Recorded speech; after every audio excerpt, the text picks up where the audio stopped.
Пайгамбар саллаллаху алейхи ва салламдын буйругу, үммөткө берген буйругу кул бияминик, оң кол менен же деген.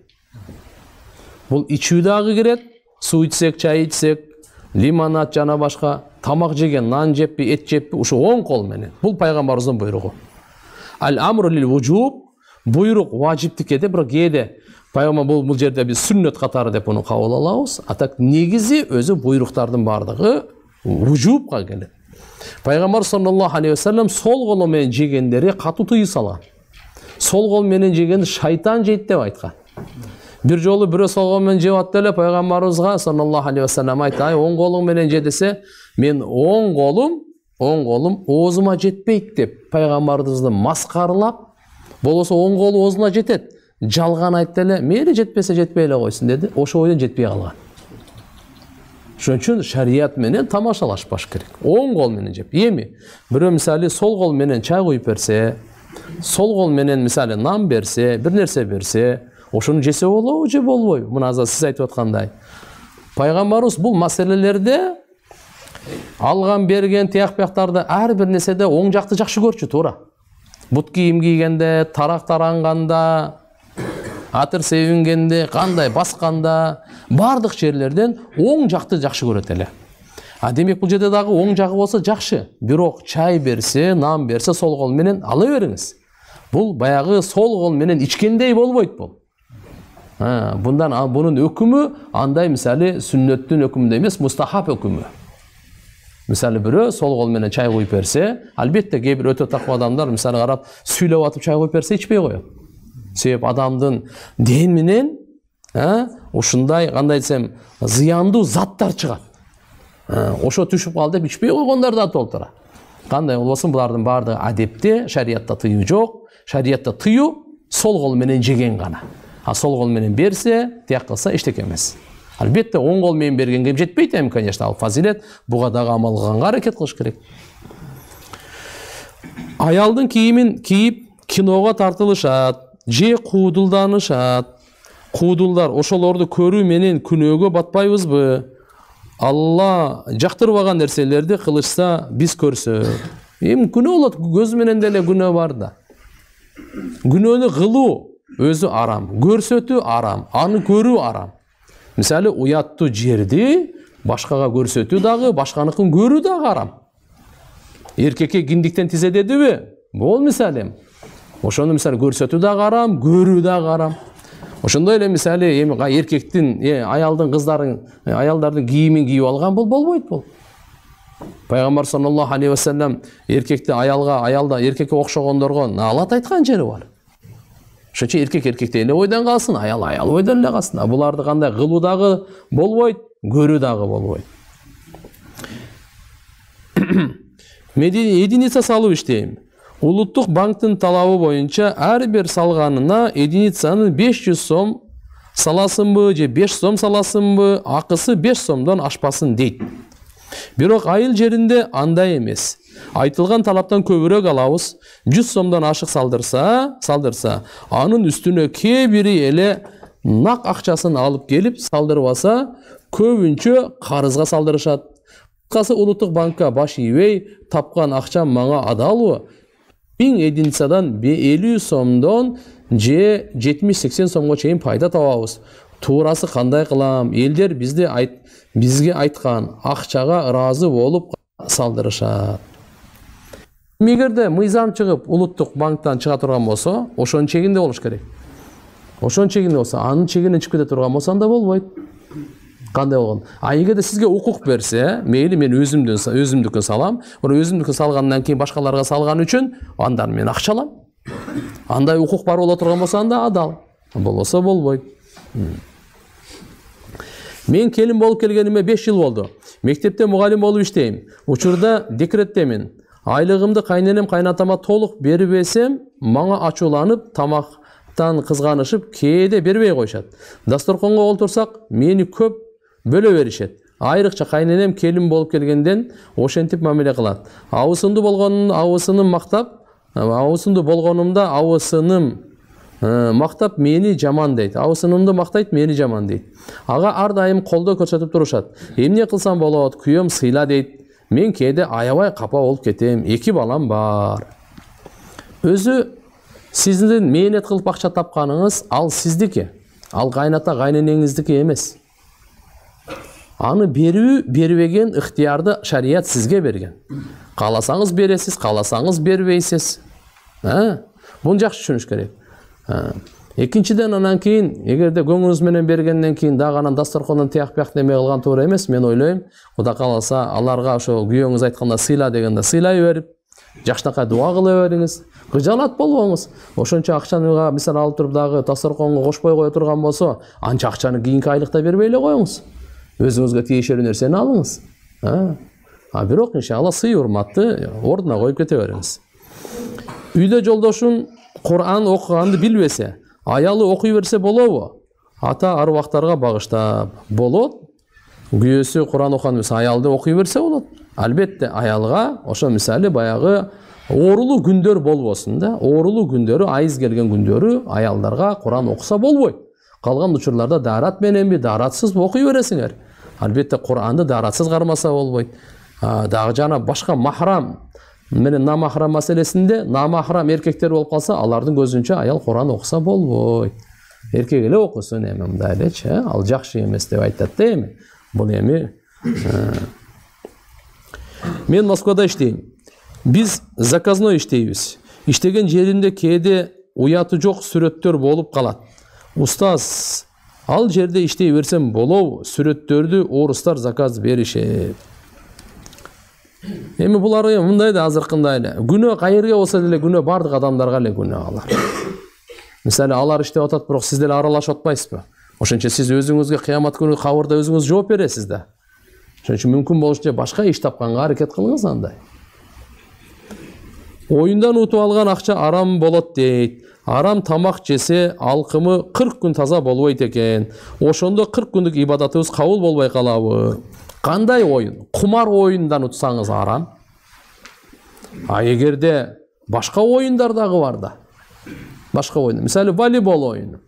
Ким биринчи местаны ала турган болсо, ага 1 миллион сом. Көк бөрү ою. Президенттин мисалы ошол эмеси байгеси болду. Ким ошол көк бөрүдөн биринчи алса 1 миллион сом. Булар адал. Экинчиге 500 миң мисалы адал. Оюндун эмеси караш керек да, сиздики кандай? Эгерде чындап эле эгерде бир арам лукма өтсө, пайгамбарыбыздын хадиси бар. Анын 40 күнгө чейин ибадаты кабыл болбойт деген. Бунун мааниси намаз окубай коюп жүрө берси, окубай коюп жүрө берсин деген кеп эмес. Бунун мааниси ага сооп берилбейт. Мойнундагы милдет фарызын аткарыш керек. Ошо мойнундан сакыт болот, түшүп кете берет. Бирок ага кабыл болбойттун мааниси ушул. Ага эч кандай сооп берилбейт. Бунун мааниси намазды таштап койсун деген эмес. Орозо учурунда, Рамазан ай учурунда Рамазан ай таштабасын дейт. Макулбу? Менин ата апам өткөн. Түшүмө кире берет. Куран окуп турам. Анан күндүз эмнени көрсөм түшүмө кире берет. Эмне үчүн? Эчтеке эмес. Түндө анда көздү сактап жакшы нерсени көрүңүз. Түшүңүзгө да жакшы ошолор кире турган болсун да. Көздү сактабай анда биз сиздики башка жакшы экен кайра. Көздү жакшы сактасаңыз, Кудай кааласа, Куранды көп карасаңыз, жакшылыктарды көп карасаңыз, түшүңүз дагы ошондой боло берет экен да. Ата-энеге иншалла өткөндө түшүнө кире турган болсо эч эмес, Куран окуп туруш керек, дуа кылып туруш керек. Мусулмандар, алхамдулилла мусулман болгонубузга биз ата-энебизди туган өлгөнгө чейин унутпайбыз. Ар бир 5 убакыт намаздан кийин дуа кылабыз. Мына ушундай бир дин барбы? Күнүнө 5 жолу ата-энесине ыраазычылык билдирип, дуа кылып, жараткандан сурап, эстеп, аларга Куран окуган барбы? Жок мындай. Исламдан башка жок мындай. Мен өзүм алхамдулилла намаздамын. 3 кызым бар. Жолдошум, кайын журтум намаз окушпайт. Динден алыс. Айтайын дегеним, айылда бирөөнүн жылкысы тоодон учуп өлүп, элге сатты. Ошондон кайненемде алган. Бул адал эмес, жегенге болбойт апа десем, ошол күндөн бери мени жаман көрүп, тамак жасаган сайын үйдө уруш болуп атат. Ал тамактан балдарыма да жедирген жокмун. Башка эти жок эле. Тамак кылайын десем, бир күндө 2 тамак кыласын, эмне түтөт деп урушат, кандай кылам? Туугандар, эми мында динсиздиктен да бул. Мейли ал тоодон кулап түштүбү? Бул арам бул. Жөнөкөй өлүп калды, кыпчылып калды, кысылып калды, муунуп калды. Анан баргандан кийин кичине сойсо, кичине кан чыкты, аны адал деп өзүбүздү алдабайлы. Эгерде кыймылдап аткан болсо, путу колун кыймылдатып, ошол учурда союп калсаңыз анда адал. Мына тоодон түшкөн мындайлар көбүнчө уйлар, анан кийин келип кой, неме болуп калбасын деп анан неме кылып берет, ошо элде. Анда жебеш керек, ал болбойт ал. Ал болбойт тугандар. Кыздар канча жаштан баштап хижаб кийиш керек? Балагатка толгондон кийин. Мен жашоодо ордумду таба албай жатам. Күндөн күнгө Аллахым айткан сызыктан чыгып баратам. Өзүм менен өзүм күрөшө албай баратам. Сөздөрү жанга жагымдуу, акылман инсандар менен баарлашсам дейм. Сиз мындай кылыңыз да. Сиз инвалидтердин үйүнө барыңыз. Bir 4-5 нан көтөрүп алып, 4-5 суу көтөрүп алып, көп деле эмес. Ошолорго барып bir 10-15 күн, 10-15 минут отуруп келиңиз. Эгерде эркек болсоңуз, анда көр казыңыз. Бул жүрөктү жибитет. Макулбу? Адам мындай чектен чыгып баратканда, жүрөгү карайып, боору таш болуп катый баштаганда, мынал амалдар башкача болот. Өлүк жууш керек. Аялдар болсо, аялдардын өлгөнүнө кирип жуушсун, эркек болсо, эркектин өлүгүнө кирип жуушсун. Bundan өткөн чоң таасирлүү насаат жок. Жана ошонун өзүн арамдан токтотконго чоң себеп. 3 айлык болду. Али деп койгонбуз. Башын төөсүндө бир аз жеринде чачы бат өсүп жатат. Илгеркилер ыйык жерге барып, кан чыгарышчу деп атышат. Ырымдап, кандай кеңеш бересиз? Ыйык жерге барып, эми ол азыр ыйык жер Меккеде. Каяка бараса эми ада? Мединага барып. Андан кийин эң ыйык жер өзүңүздүн топурагыңыз, ошо үйүңүз. Топурак алтын, топурак ыйык, ошол жерден деле кан чыгарып койсоңуз болот. Сөзсүз эле паланча бир тоого, паланча же ашууга, андай жок бизде. Көрө албастык жөнүндө айтыңызчы, суранам. Жана адамдардын жүрөгү катып калат го, дейт. Эми мындай да, көрө албастык, Аллаху акбар, бул өтө чоң күнөө, шайтандан башталган. Адам атабызды көрө албай, ошон үчүн дозоктон, бейиштен чыгып калган да.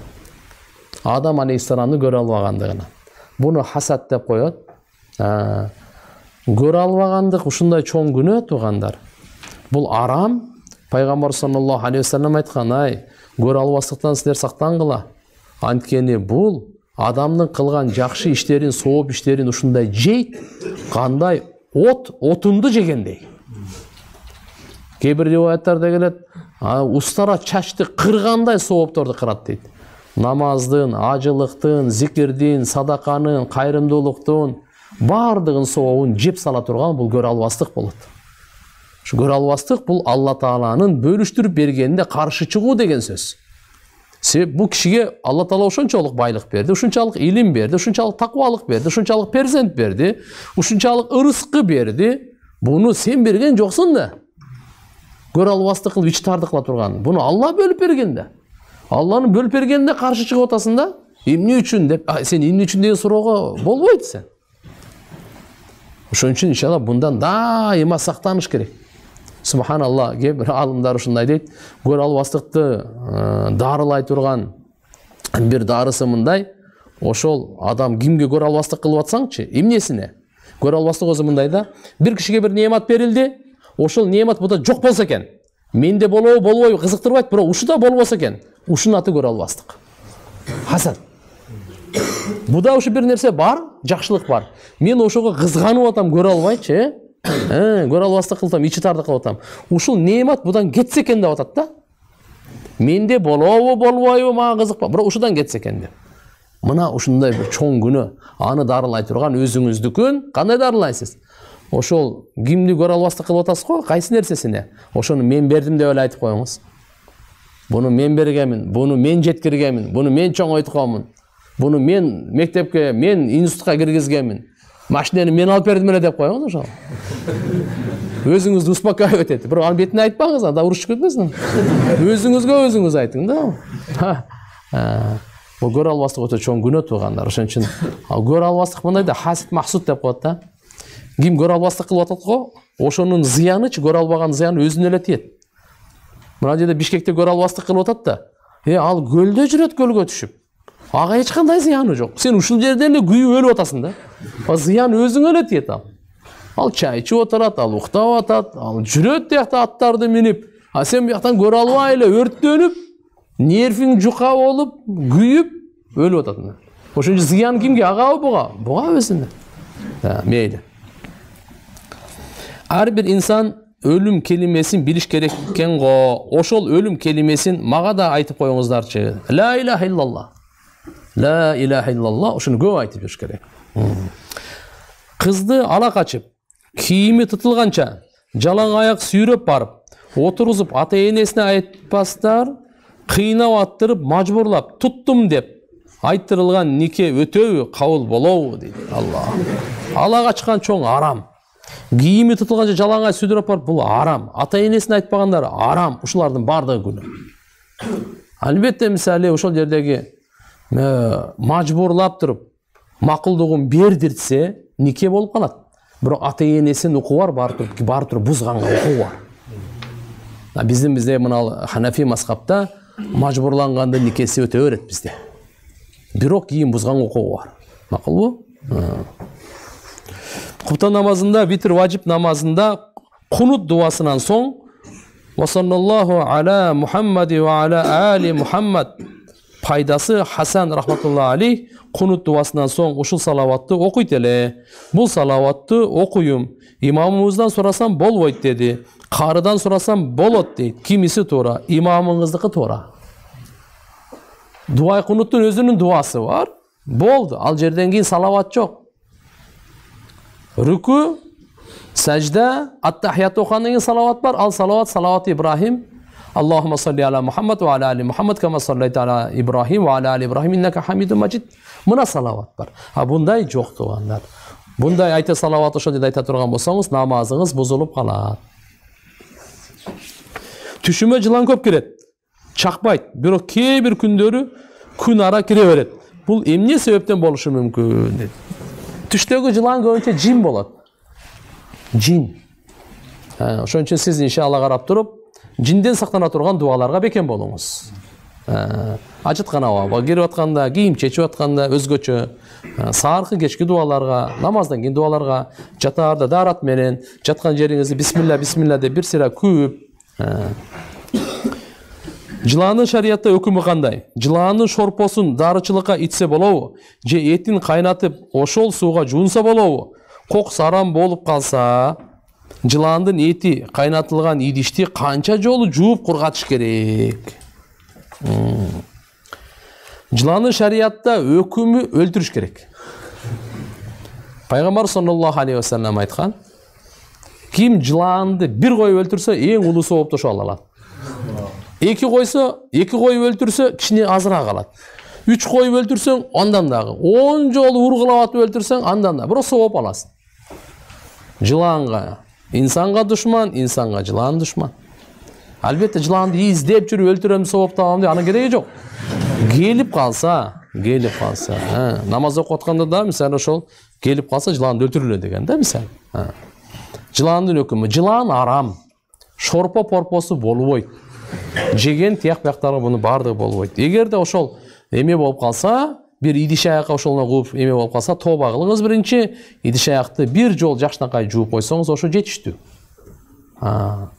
Аны жакшынакай ошо жууп коесуз, ошол жетиштүү. 80 жаштан жогору жашаган энелердин тажыясына барсаң, ийне жип, тарак самын беришет. Анан ага атап намаз окуп койгула деп беришет. Суроо, мындай динде барбы? Окуй элекмин, кантип окуйт дейт. Мындай.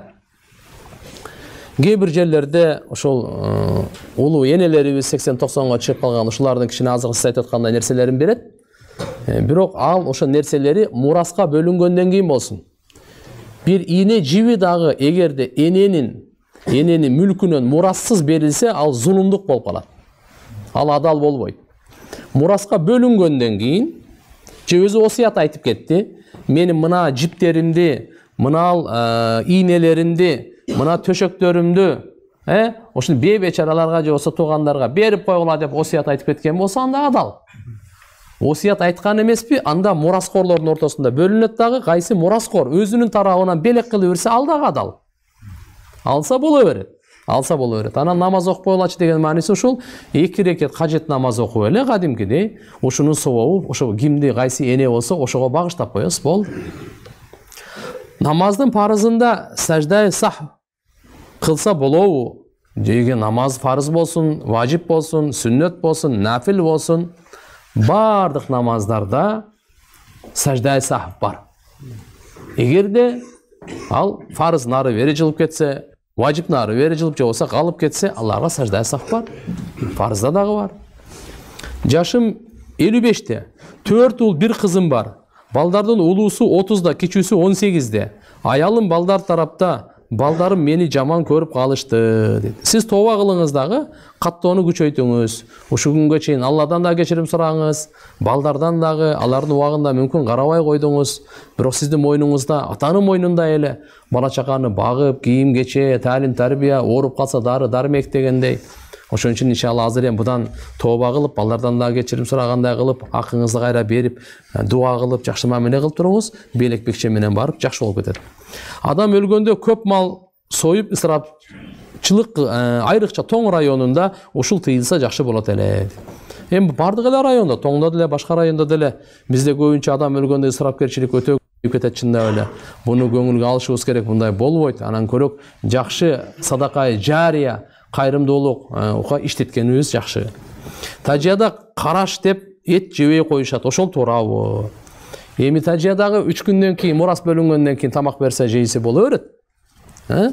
Андан кийин мисалы мурас бөлүнбөстөн туруп көбүнчө жетим балдарга же болсо карыз алып чай бере турган болсо, анда ал жакшы эмес, ал болбойт. Атам менден чоң акемди кечтим, үйгө келбе деп алып деле кайра ойлой берет. Кайра эле бул оңолбойт, адам болбойт эле дей берет. Алла. Эми аталар, азыр айтпадыкпы сабактын башында, даъватул валид ли валади, салатун мустажабат, 3 дуа. Булар кабыл болгон дуа, атанын балага болгон дуасы болот. Ошон үчүн жакшылыктын дуасын кылыш керек. Азыркындай кечтим, ак кылдым деген дуа болбош керек атадан. Бирок мында кайра баласын жакшы көрүп кайтарып атпайбы? Кайтарып атат. Бирок кээде ушундай болуп калат, атанын тилинен бир дуа чыкканда периштелер амин деп койсо, анда жакшы эмес ал. Ошо эки бир болуп калса, анда ал баланын келечеги болбой калат. Ошон үчүн бүгүнкү учурдагы кичине баланын мындай адепсиздигинен, тоң моюндугунан, баш ийбестигинен кыжалат болуп, ренжип, тескери дуа бере бербеш керек да. Төрөлө элек балага 80% порок сердца деди. УЗИде төрөлсө бала жашап кете алабы? Алладан бардыгы. Ошон үчүн алдын ала бир нерсе чечим чыгара бербей, салатлы хажат окуп, ясин окуп, кичине кан чыгарып, наристени күтүп ала бериш керек. Алла Тааладан бардыгы. Эгерде тагдырында болбой азыраак жашап калса, эми Алладан. Анан жөндөн эле боло эле 80% порок сердце экен, ана мына деп о жерде алдырып жок кылып, андай болбойт. Алла Тааланын бергенин ала бериш керек. Бет жууганда сол кол менен боло береби? Эч оң кол менен жууп көнө албадым. Оң кол менен жууганга аракет кылыңыз. Эгер таптакыр болбосо, сол кол менен жууй бересиз, эчтеке эмес. Фарыз аткарылса болду. Кудай кааласа ошо менен намаз окусаңыз жарайт. Устаз, 40 парызды ар бир мусулман жатташ керекпи? Сөзсүз. Жатташ эмес, амал кылыш керек. Билип туруп амал кылыш керек. Жөн эле жаттап алып эле андай эмес. Ага 40 парызга амал кылыш керек. Бирок шариятыбызда 40 эле парыз эмес да. Парыздар толтара. Эми болбоду дегенде ошол 40 парызды ошо иман дагы, ислам дагы, парыздарды билип алсын, жакшылыкка, жамандыкка чакыргандагы, арал адам булардыкын, ушуларды билип алсын деп илимдеги парыздардын бардыгын айттырганы, гусулдагы фарыз, дараттагы фарыздар айткан бар аалымдарыбыз убагында болбоду дегенде бир мусулман эң жок дегенде ошо 40 парызды билиш керек деген. Атак андан парыздар көп, билсин дагы, амал дагы кылсын. Бөлүнгөндөн кийин канча убакыттан кийин үйлөнсө болот? 2-3 жыл жүрсө болобу? Бөлүнгөндөн кийин деген сиз жакшы түшүнбөдүм. Мисалы, эгерде болуп койгондон кийин болуш керек болмойбу? мындай эгерде кудалашып болуп койсоң, андан кийин 2-3 жылга чейин үйлөнбөй жүрсө, ал жакшы эмес эми. Ал өтө эле узарып кетет. Ал деле сен деле мисалы күнөөгө батып калышың мүмкүн. Ошон үчүн иншалла үйлөнгөндөн кийин тойду карап, бир канча убакыттан кийин анан чыгарып алып кетсе болот. Ал өзүңөргө карап да, бирок өтө кечиктирген жакшы эмес. Досторум жаман жолго бурулуп кеткен. Кантип кайтарсам болот? Алла разы болсун. Бир гана ошо дуа менен даават кыласыз. Алладан сурайсыз, бул дуа. Ага жакшы мамиле кылып, жакшы жолго чакырасыз, бул даават.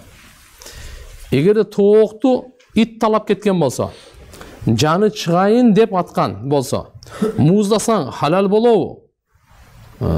Бирок күшөнүн болсо, күмөнүң болсо, өлүп калдыбы деген, ошол кандай болот? Тоокту мен ит талап кетсин. Өлө элек болсо бисмилла Аллаху акбар деп муздасаң адал. Ит тиштеген жерлерин кесип ыргытып бересин. Ал адал. Эгерде күмөн болуп калса, бул же өлүп калдыбы же өлө элекпи, анда бу эттикинде күчтүүсү ага арам болбойт ага. Анда жебей коесуң. Устаз ичип чегип намаз окуса эмне болот? Окуган намаз кабыл болобу? Ичкенде болбойт намаз окуса. Эгерде ошол сигарет тартып, анан кийин оозун жакшы чайкап же даратты кайрадан алып, мустахаб мисалы өкүмүндө важип болбосо дагы окуса, анда мейли. Ичип алып мас абалда окуса болот. Ассаламу алейкум устаз. Ва алейкум ассалам. Сизге бир суроом бар эле. Эркектерге цепочка тагынса болобу? Эми алтынго однозначно болбойт цепочка. Андан башка мисалы мейли. Бирок ал дагы көп аалымдардын айтуусунда жакшы эмес деп эле өкүм берет, бирок арам эмес. Мисалы күмүштөн жана башка боло турган болсо, арам эмес, бирок макрусу анык эле да. Себептигин азыр мына алтын, ушундай цепочка, анан эле улак сөйкө ушулардын баарын аялдарга эле коюш керек эми, алардан талашып албай. Бүгүнкү күндөрү эми ошо цепочкадан анан кийин улак сөйкөгө өтө баштады азыр. Болбойт эми ал. Аялдардан талашпай. Чачты эки четин алган болобу? Же тегиз алыш керекпи? Жок, пайгамбар саллаллаху алейхи вассалам тыйыз салган. Чачтын ошо чачтын кээ бир жерин алып, кээ бир жерин калтырган. Тегиз алыш керек. Мейли көп болсун, аз болсун, тегиз болсун. Мусулман киши мусулман эмес аялга үйлөнсө болобу? Болбойт. Мусулман киши мусулман эмес. Мусулман эместер дагы бөлүнөт да эми. Мисалы, аларга китеп түшкөн христиан жөөттөр бар, аларга макру тахрими, мына болбойт эле өкүмү. Калгандарына арам эле, нике жүрбөйт дагы. Куран жаттаганынан бир аз унутуп калса күнөө эмеспи? Куран жаттагандан кийин унутуу күнөө болот. Ошон үчүн ишe карап унутпай жаттаганды бекем такрар кылып кайталап туруш керек. Бирөөнүн акысына киргендерге кандай сөзүңүз бар? Эртерээк, тезирээк кечирим сурап тазаланып алсын. Себеби өлүм айтпай келет. Бирөөнүн акысына кирген бойдон кете турган болсо, бул дүйнөдөн тиякта чатак болуп калат. Бул Алла Таала ошол кимдин акысына кирген болсо, гыйбат менен, тухмат менен, жана башка нерсе менен, ал кечирмейинче Алла кечирбейт аны. Мектептеги дедовшинаны кантип жойсо болот? Ошого кененирээк жооп берип кетсеңиз. Бул эми бул динсиздик, бир арам. Дини дагы улуттук баалуулукка туура келбеген нерсе да. Эркектерден өтүп, кыздарга чейин өтүп кеттер. Чоң класстагы кыздар кичинекей кыздарга салык салып. Тугандар, bundan biz сактанышыбыз керек. Алла субханаху ва тааlanын алдына бул караланган. Кантип? Үйдө иман сабагын башташ керек. Үйдө иман сабагын, ар бир үйдө иман сабагы болсун. Бирөөгө чоңдор, кичинелерге, күчтүүлөр, алсыздарга зулумдук кылбасын. Эркектер кыз балдарга, уулдар балдарга зулумдук кылбасын. Жана бул жерде ата-эне, анан кийин машалла бул жерде мектептеги мугалимдер, жана ошол жердеги имам, алым, дааватчылар биригип ишти алып барса, Кудай кааласа бул аябай жакшы болот. Сол кол менен тамак жегендерге кандай зыян экенин айтып коесузбу? Буну баягы башында айтып кеттик. Сол кол менен зыяндыларга кандай экен? Бул пайгамбар сүннөтүнө каршы болуп калат. Шайтан менен кошо жегендей болуп калат. Устаз, мен атымды өзгөртөйүн дедим эле. Жакшы сүннөт аттардан айта кетсеңиз. Пайгамбар саллаллаху алейхи ва саллям айткан: Абдурахман, Абдурахим, Мухаммад мисалы. Андан кейін Алла Тааланын 99 атына Абд, Абдулла, Абдуррауф, Абдулгаффар, Абдурраззак. Мына аттар толтура, ушундай аттар бар. Сахабалардын аттары бар. Абу Бакр, Умар, Усман, Али радиаллаху анхум. Бирок мындайда Пайгамбарыбыз Мухаммад саллаллаху алейхи ва саллям өзүнүн доорунда сахабалардын баардын атын өзгөртө берген эмес. Кээ бир эле аттар мааниси ширкке жеткирип кое турган ошондой аттарды Абдушамс, күндүн кулу, ушундайларды өзгөрткөн. Атак мисалы биздин өзүбүздүн мисалы Бактыбек, Таалайбек деген мисалы аттар бар. Айбек, булар баары жакшы аттар.